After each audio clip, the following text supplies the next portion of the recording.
अस्सलामुअलैकुम नाज़रीन, एक व्लॉग के साथ आपकी खिदमत में हाजिर है। सबसे पहले मेरी तरफ से और मतुल जान साहब की तरफ से आप सबको गुज़िश्ता ईद मुबारक। मतुल जान साहब, आज के इस व्लॉग में हम बात करेंगे जो ईद की छुट्टियों में चलता रहा है। पाकिस्तान की सियासी जो दर्जा हरारत है वो भी ऊपर नीचे होता रहा है। जो मंजरनामा है अब नजर ये आ रहा है एक मरतबा फिर कि तब्दील शायद हो जाए कुछ अरसे के बाद। जिस तरह मुलाकातें चल रही हैं, पहले उन मुलाकातों को भी खुफिया रखा जाता है, बाद अज़ा वो मुलाकातें डिस्क्लोज होने पर मान भी लिया जाता है कि मुलाकातें हुई हैं, और फिर अडयाला जेल में बड़ी तवील नशिस्तें हो रही हैं। आप क्या देख रहे हैं? इमरान खान साहब ने भी शायद कुछ अपने लहजे में या कुछ अपने तौर तरीके में नरमी लेकर वो आए हैं, तो क्या आपको लग रहा है कि अब मुज़ाकरात बाकायदा तौर पर किसी अतमी शक्ल नजर आएगी उनमें, या वैसे ही होगा जैसे पहले हो रहा था? क्योंकि एक तरफ हम देख रहे हैं कि एस्टेब्लिशमेंट भी अब कुछ संजीदा किस्म के इकदाम उठा रही है इमरान खान साहब के साथ एक मेज पर बैठने के लिए। बज़ाहिर तो ऐसा लग रहा है, आपकी क्या इसमें ओपिनियन है? देखिए, दो ऐसे इंसिडेंट्स हुए हैं जो कि आपस में जुड़े हैं। एक तो ईद से पहले जो ओवरसीज पीटीआई के कुछ लोग थे, और जो पाक पैक जिसको कहते हैं, पाकिस्तानी जो फिजिशियंस हैं अमेरिका में, एक बहुत पावरफुल फोरम है, उसके मुजाहिर कुछ लोग थे कि जो पाकिस्तान में आके खबरों के मुताबिक DGI से और आर्मी चीफ से उनकी मुलाकात हुई है, और इन मुलाकात की खबरों की अभी तक कहीं से भी तरदीद नहीं हुई। तो बुनियादी तौर पे ये मुलाकात की तस्दीक हम इसको कहें तो गलत ना होगा। और उसके ऊपर अमेरिका में बैठे कुछ व्लॉगर्स जो है उन्होंने भी बड़ा शोर शराबा किया है और कहा है कि ये लोग जो है नुमाइंदगी नहीं करते पाक पैक के लोगों की और अमेरिका में ओवरसीज पाकिस्तानियों की। जो लोग पाकिस्तान आए थे उनमें एक डॉक्टर उस्मान है, एक डॉक्टर सायरा है, और एक तनवीर साहब है, जो कि पहले भी पाकिस्तान में उनके बड़े राब्ते हैं एस्टैब्लिशमेंट के साथ, और तकरीबन $1 मिलियन की, बल्कि 10 मिलियन या $1 मिलियन की उन्होंने डोनेशन भी दी है नस्ट यूनिवर्सिटी को। अच्छा। तो तनवीर साहब के पीछे जो थे वो आतिफ खान साहब हैं, वो पीटीआई के बड़े करता धरता है। और फिर आतिफ खान के हवाले से कहा जा रहा है कि वो चीफ मिनिस्टर खैबर पख्तूनख्वा अली अमीन गंडापुर के क्लास फेलो भी हैं। और अली अमीन गंडापुर के हवाले से अब दूसरा जो इंसिडेंट है वो ये है कि उनकी हाल ही में जो इमरान खान से जो आखिरी मुलाकात हुई थी इससे पहले की, उसमें बज़ाहिर उनको इमरान खान ने टास्क दिया था कि आप जो है एस्टैब्लिशमेंट से बाकायदा मुज़ाकरात का आगाज करें। और ये इसका बाकायदा ऐलान तो उस वक्त उस तरीके से नहीं हुआ था, मगर अब जो ईद के दौरान अली अमीन गंडापुर की मुलाकात हुई है, आज की ये खबरें हैं कि उन्होंने ये कहा है कि इमरान खान ने उनको एस्टैब्लिशमेंट से मुज़ाकरात के लिए इजाजत दे दी है, और उसके लिए उन्होंने कहा है कि आइन और कानून के दायरा कार में, पैरामीटर में रह के एस्टैब्लिशमेंट से, वैसे एस्टैब्लिशमेंट के साथ मुज़ाकरात आइन और कानून के दायरे में रहकर हो सकते। मुज़ाहिर अब वो शायद इमरान खान साहब भी कह रहे होंगे कि 26वीं आईनी तरमीम के बाद और जो जिस तरह की कानून साजी हो चुकी है आर्मी चीफ की एक्सटेंशन के हवाले से, तो अब वही आइन है और वही कानून है। तो 26वीं आईनी तरमीम के बाद फिर जो आर्मी चीफ की मुद्दत मुलाजमत में तोसी की गई है, तो यही वो आइन और यही वो कानून है जिसके दायरे कार में, पैरामीटर में रह के अब बज़ाहिर इत्तलात के मुताबिक अली अमीन गंडापुर से इमरान खान ने कहा है कि वो मुज़ाकरात का आगाज करें एस्टैब्लिशमेंट के साथ। तो ये दो डेवलपमेंट हैं। तो अब इसके बाद तो लगता यह है कि जो भी लोग अमेरिका से आए थे मुज़ाकरात करने के लिए, उसके उनके यहाँ पाकिस्तान में आमद की जो बुनियाद है वो पहले भी अली अमीन गंडापुर ने आतिफ खान के जरिए रखी थी। और अब जो कल में बरकी साहब है पीटीआई के, एक ओवरसीज पाकिस्तानियों के पीटीआई के एक ओहदेदार हैं, उन्होंने हैदर मेहदी जो एक ब्लॉगर हैं जनरल साहब, उनको एक इंटरव्यू दिया है जिसमें उन्होंने इस बात की तस्दीक की है कि ये लोग पाकिस्तान आए थे। और उनकी बातों से भी ये लगा कि आतिफ खान साहब जो कि पीटीआई के करता धरता है, उन्होंने उनके कहने पे तनवीर साहब मुतहरक हुए थे, और फिर तनवीर साहब जो है डॉक्टर उस्मान को और डॉक्टर सायरा को पाकिस्तान लेकर आए थे। तो अब सुना है कि अब पाकिस्तान में अब ये भी इतलात है कि 14-15 अप्रैल को भी एक बाकायदा ओवरसीज पाकिस्तानियों के लिए कॉन्फ्रेंस रखी जा रही है। ये अभी इनकी बाकायदा तस्दीक नहीं हुई, मगर ये सोशल मीडिया पे मैसेजेस चल रहे हैं, और उसमें पाकिस्तान के जो इदारे हैं उनकी तरफ से उन्हें कहा गया है कि आप जो है अपना टिकट जो है रिटर्न है, टिकट का खर्चा आप लोग करें तो हम उनको यहाँ पे रिहाइश वगैरह देंगे। तो अब ये मुझे लगता है कि जो भी मुज़ाकरात हैं वो इस्टेब्लिशमेंट के पीटीआई से ज्यादा पीटीआई ओवरसीज से हो रहे हैं। ये बड़ी एक दिलचस्प बात, खतरा उनसे ज्यादा खतरा उनसे, और ज्यादा कंसर्न जो है इस्टेब्लिशमेंट की वो भी यही है। पीटीआई नहीं है पाकिस्तान के अंदर, क्योंकि उस पर तो बाहर मुकम्मल 26 नवंबर काबू पा लिया गया है। तो अब ज्यादा उनको जो खतरा है वो पीटीआई ओवरसीज से है, और ओवरसीज से इसलिए भी है कि हाल ही में आपने सुना होगा कि जो विल्सन जो कांग्रेसमैन है अमेरिका के, उन्होंने एक बिल भी पेश किया है जिसमें अस्करी क़यादत के ऊपर पाबंदियों का भी मुतालबा किया गया है। उसको पाकिस्तान डेमोक्रेसी एक्ट का नाम दिया गया है। उस बिल की क्या अहमियत है, क्या वो बिल मंजूर हो सकता है, और क्या पाकिस्तान की क़यादत या अस्करी क़यादत पे पाबंदियां लग सकती हैं, ये तो बहुत बात की बात है। मगर हकीकत यह है कि उस बिल के आने के बाद हमारी इस्टेब्लिशमेंट ज्यादा मुतहरक हुई है, और वो ये चाह रही है कि सोशल मीडिया के ऊपर खास तौर पे जो ओवरसीज पाकिस्तानी हैं उनकी तरफ से जिस किस्म का एक किस्म का आप कह ले एक बड़ा जारहाना रवैया अपनाया गया है, उसको काबू किया जाए। क्योंकि लगता यह है कि पाकिस्तानी एस्टेब्लिशमेंट ने पाकिस्तान के अंदर पीटीआई की क़यादत और पीटीआई के जो सोशल मीडिया एक्टिविस्ट हैं उन पर तो काबू पा लिया है, और अब वाहिद जो उनको थ्रेट नजर आती है वो ओवरसीज पीटीआई है और ओवरसीज के जो पाकिस्तानी हैं उनसे। तो पाक पैक जो कि अमेरिका का एक बहुत पावरफुल फोरम है पाकिस्तानी फिजिशियन का, उन्होंने अभी सरकारी तौर पे जो है इस मुलाकात की ओनरशिप नहीं ली। डॉक्टर उस्मान और डॉक्टर सारा जो पाकिस्तान आए थे, और उनके जो एक साबिक सदर है, अभी शायद चेंज आ गई उनकी क़यादत में, असद मलिक साहब, उनके हवाले से भी जो है जब ये रिएक्शन आया कि ये लोग क्यों पाकिस्तान गए, तो एनीवे से तनवीर साहब थे शायद, उन्होंने ये कहा कि वो पहले असद मलिक साहब को भी पाकिस्तान ले जाके मुलाकातें करवा चुके हैं। अच्छा, हाँ जी, वो जो पाक पैक के सरबराह थे।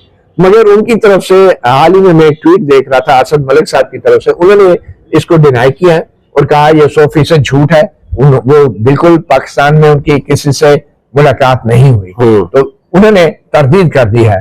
पर लगता ही है कि एक रिफ्ट जो है वो जरूर क्रिएट हो गई है ओवरसीज पाकिस्तानियों में और पाक पैक के फोरम में, जो बड़ा पावरफुल फोरम है, और जिसकी वजह से पाकिस्तानी एस्टेब्लिशमेंट को खासतौर पे बहुत थ्रेटन फील कर रही थी पाकिस्तानी एस्टेब्लिशमेंट, क्योंकि जिस तरीके से कांग्रेस के अंदर बिल लाया गया है और उससे पहले भी एक बिल लाया गया है, उस हवाले से मुझे लगता है एस्टेब्लिशमेंट ने जो है ओवरसीज के मोर्चे की तरफ भी अपनी तवज्जो इसमें एक चीज आपने बड़ी इंटरेस्टिंग बताई कि उनको यहाँ पर लाया गया है और अब एक मतलब फिर उन्हें लाने की कोशिश भी की जा रही है अपेरेंटली। तो मुझे ये बताइएगा, जो अभी रिसेंटली वो आकर गए हैं, कुछ एश्योरेंसेस लेकर गए, क्योंकि ये भी तो प्रोपोगेट किया जा रहा है। आपने कुछ व्लॉगर्स का भी जिक्र किया जिन्होंने इसके ऊपर व्लॉग भी किए और काफी अपने गमों गुस्से का भी इजहार किया। उनमें से ही चंद को मैं सुन रहा था, पढ़ रहा था, वो ये भी कह रहे हैं कि अश्योर करवाया गया है DGISI की जानिब से कि इमरान खान साहब के साथ जो मामलात हैं वो जल्द तय पा जाएंगे और 3 से 4 माह का वक्त भी दिया जा रहा है उनकी रिहाई में। तो आपको लगता है कि एस्टेब्लिशमेंट इस तरह की एश्योरेंस उसने दी होगी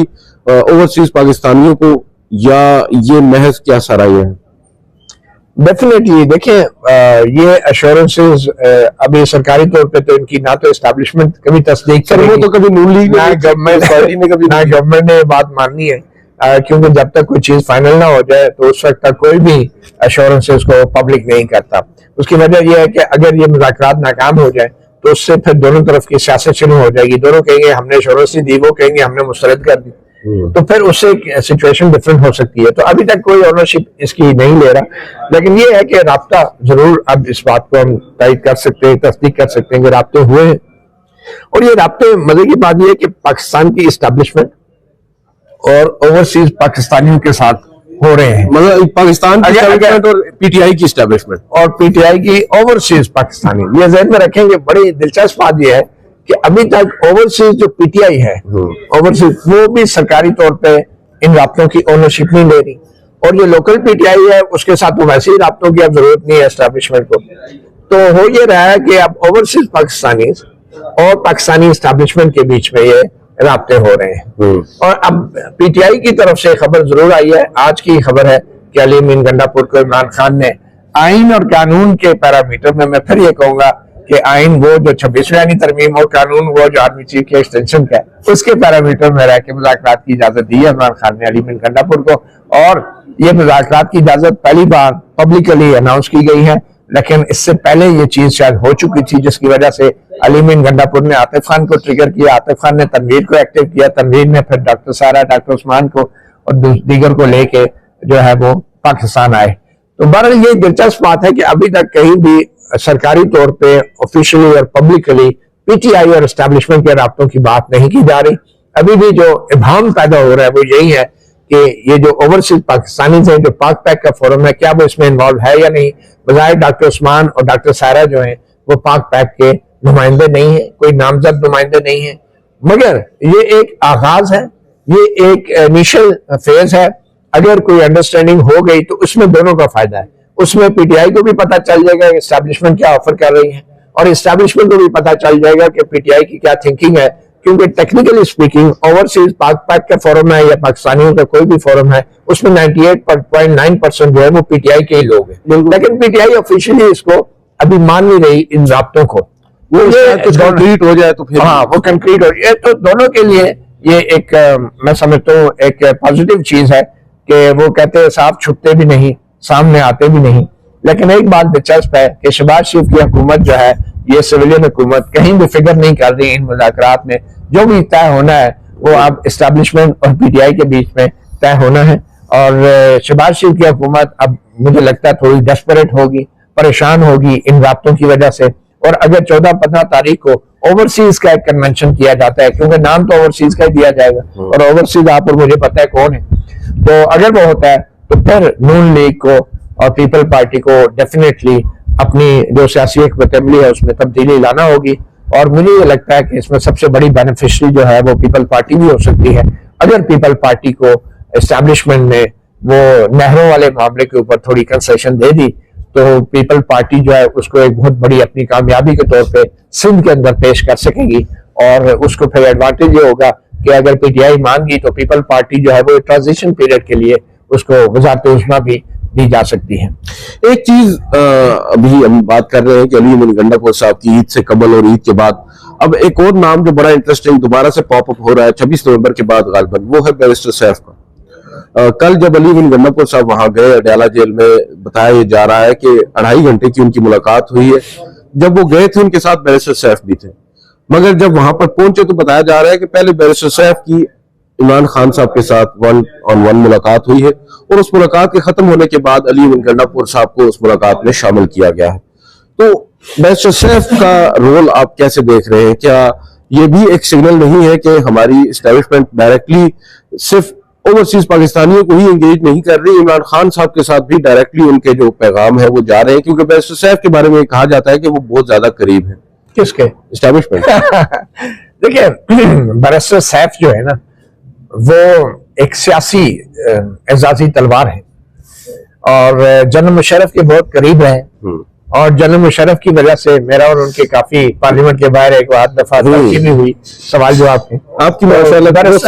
बैरिस्टर सैफ जो है ना वो अभी भी जो है वो एक तलवार है। अच्छा, कहना चाहिए धार उनकी धार जो है वो काटने वाली तो नहीं है, लेकिन वो एक दिखावे की तो है ना, चमक तो है ना उसमें, और वो दो धारी भी नहीं है। तो कोई भी सियासतदान अगर वो चमक वाली तलवार तो हो सकता है, लेकिन काटने वाली तलवार की उसे इजाजत नहीं होती। काटने वाली एक ही होती है। तो वो क्योंकि तलवार जो होती है वो खुद तो कुछ कर नहीं सकती, वो किसी न किसी के हाथ में होती है, उसकी हथी, उसका हैंडल या उसका हैंडलर कोई और होता है।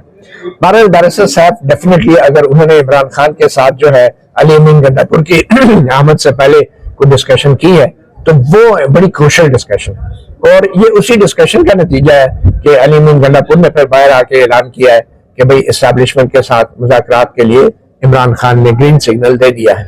और ये उसी डिस्कशन का नतीजा है कि अब जो चीज बहुत पहले शुरू हो चुकी थी, ईद से पहले शुरू हो चुकी थी, डॉक्टर उस्मान और डॉक्टर सायरा की पाकिस्तान में मुलाकातों के हवाले से, उस चीज को अब बाकायदा ग्रीन सिग्नल बाकायदा एक सैनिटाइज कर दिया गया है पार्टी की तरफ से।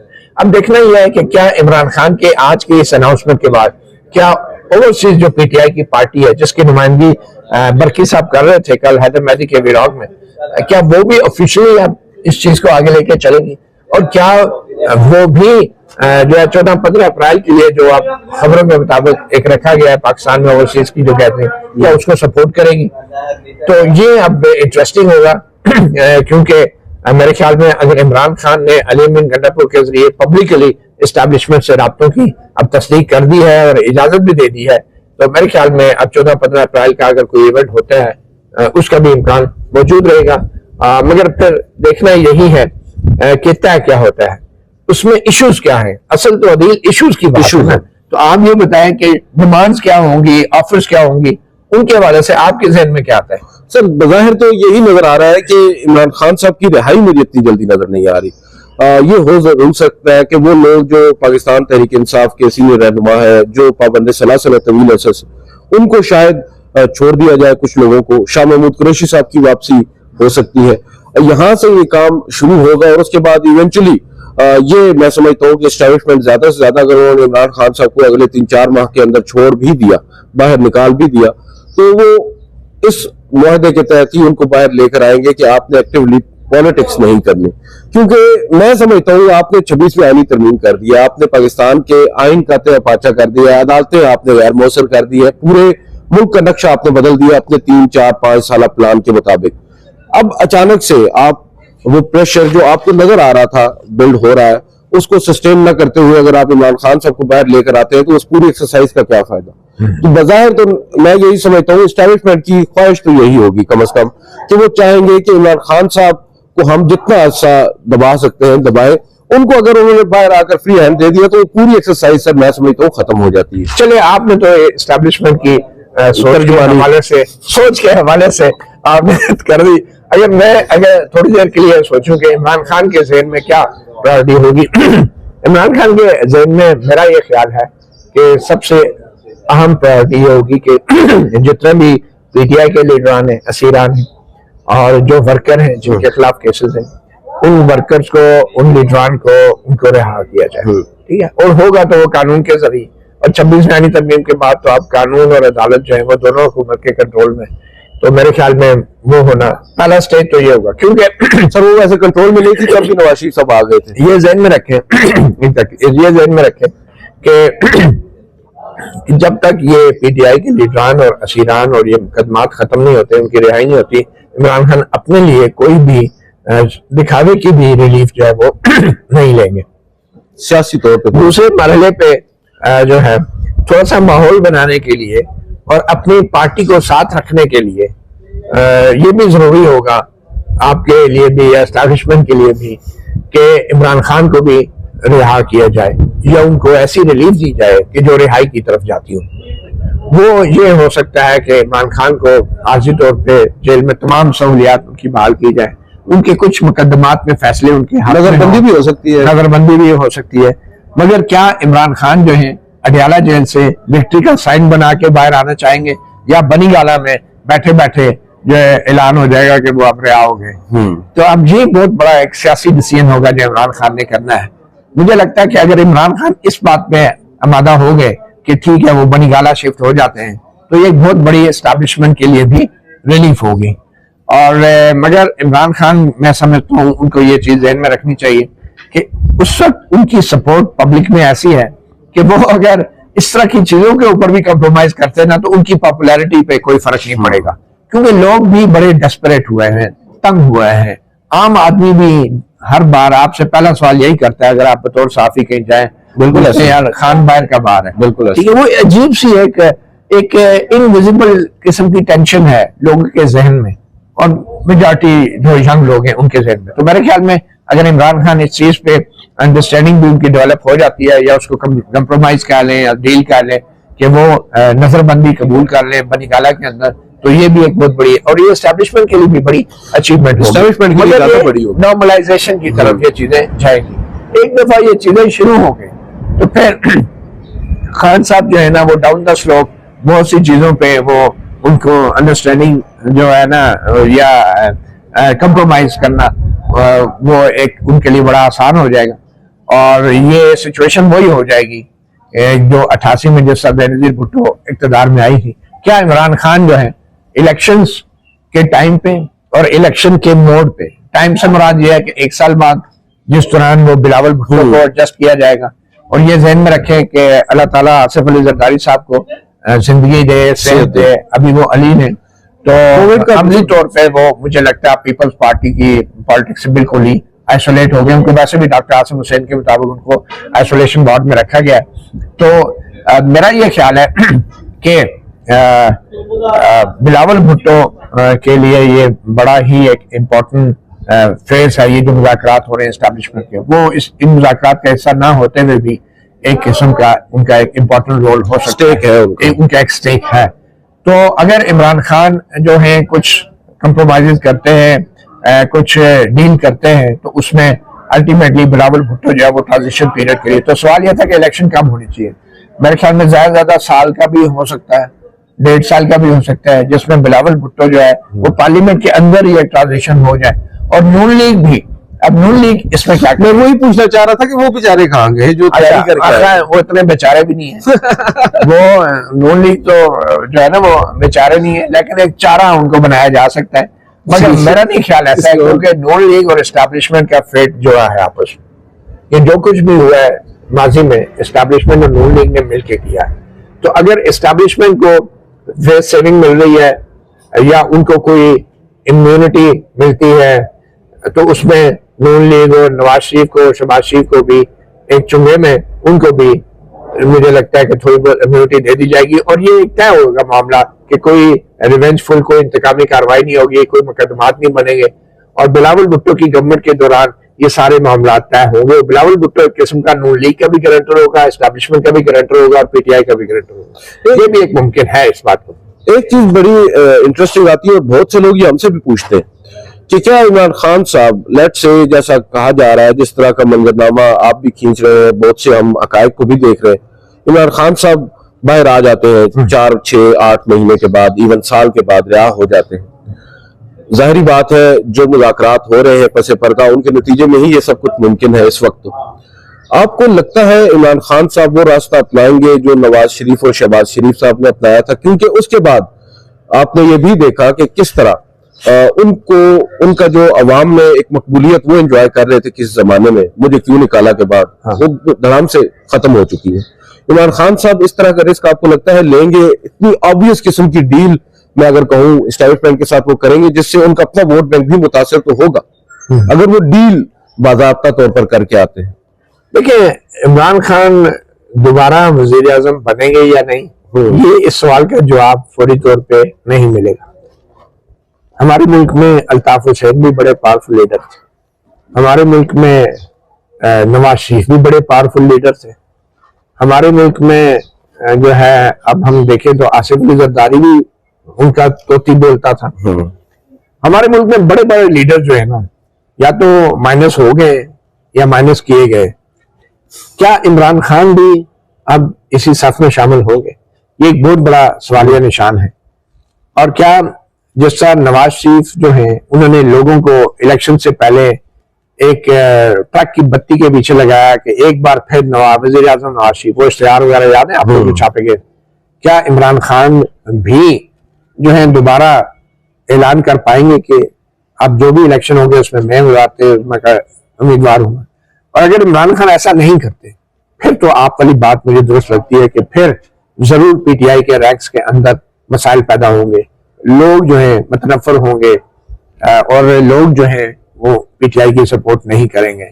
शायद फिर उसका फायदा पॉलिटिकली लोग जो है वो चारों नाचार जो है वो जिसको क्या कहते हैं कि पीपल पार्टी के जो चंदे का डब्बा है उसमें वोट डाल देंगे तंग आगे के इनको नहीं देना, इन्हीं को देना। लेकिन ये कि ये एक बहुत बड़ा सवाल है। और इमरान खान क्या नवाज शरीफ, अल्ताफ हुसैन और आसिफ जरदारी बनना चाहेंगे? अभी इस सवाल का जवाब फौरी तौर पे मिलना बहुत मुश्किल है। मगर अगर उन्होंने फौरी तौर पे इसका जवाब नहीं दिया तो फिर ये जो भी अंडरस्टैंडिंग होगी और जिस डील के तहत वो बाहर आएंगे, वो जिस डील के तहत बाहर आएंगे वो उनको पॉलिटिकली डैमेज कर सकती है।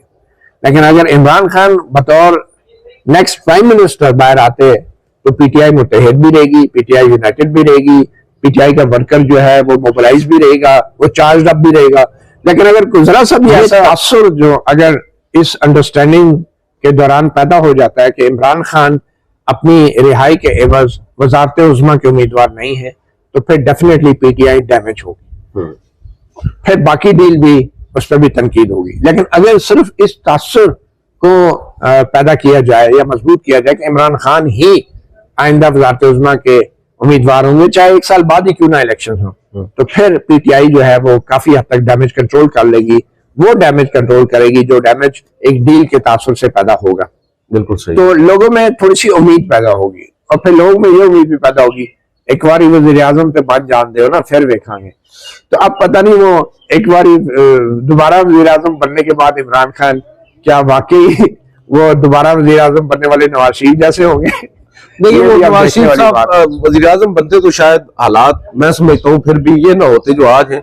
वो वज़ीर आज़म ही नहीं बने तो हम क्या उस पर तबसरा करें, वो पतली गली पकड़ के निकल गए। वैसे मोहसिन नकवी साहब आजकल उनसे मुलाकातें कर रहे हैं और नवाज शरीफ साहब को थोड़ा सा शायद एतमाद में ले रहे हैं। एस्टैब्लिशमेंट और पीटीआई के दरमियान जो राब्ते हो रहे हैं या मुज़ाकरात हो रहे हैं, क्योंकि ये बड़ा क्रूशल मौका। आपने देखा वो तस्वीर जिसमें मरियम नवाज भी बैठी है, नवाज शरीफ भी बैठे हैं, मोहसिन नकवी बीच में बैठे हैं।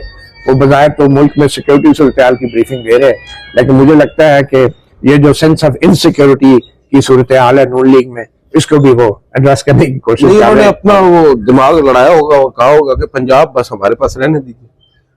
मुझे नहीं लगता कोई इस हद तक चीजें जाएंगी, क्योंकि अगर इलेक्शन ही होना है तो फिर आइंदा इलेक्शन में कम से कम एस्टैब्लिशमेंट का कोई रोल नहीं होगा। और अगर आइंदा इलेक्शन में एस्टैब्लिशमेंट के रोल के ऊपर कोई अंडरस्टैंडिंग होती है, फिर इमरान खान क्या, फिर तो पूरा पॉलिटिशियन जो है और पूरा डेमोक्रेटिक प्रोसेस जो है उससे लोगों का एतमाद उठ जाएगा। डिपेंड करेगा इमरान खान साहब किस तरह इस चीज को आप आगे लेके चलते हैं। एग्जैक्टली। बहरहाल बहुत बहुत शुक्रिया मदरुल जान साहब। नाज़रीन आपने सुना, देखते हैं आइंदा आने वाले दिन अब बड़े क्रूशल है। बहुत सारी चीजें वाज़ेह हो जाएंगी कि मामलात अब आगे किस तरफ बढ़ेंगे और किस तरह स्पीड अप होते हैं। आज के इस व्लॉग से इतना ही। मुझे मतीउल्लाह जान साहब को इजाजत दीजिए। अल्लाह हाफ़िज़।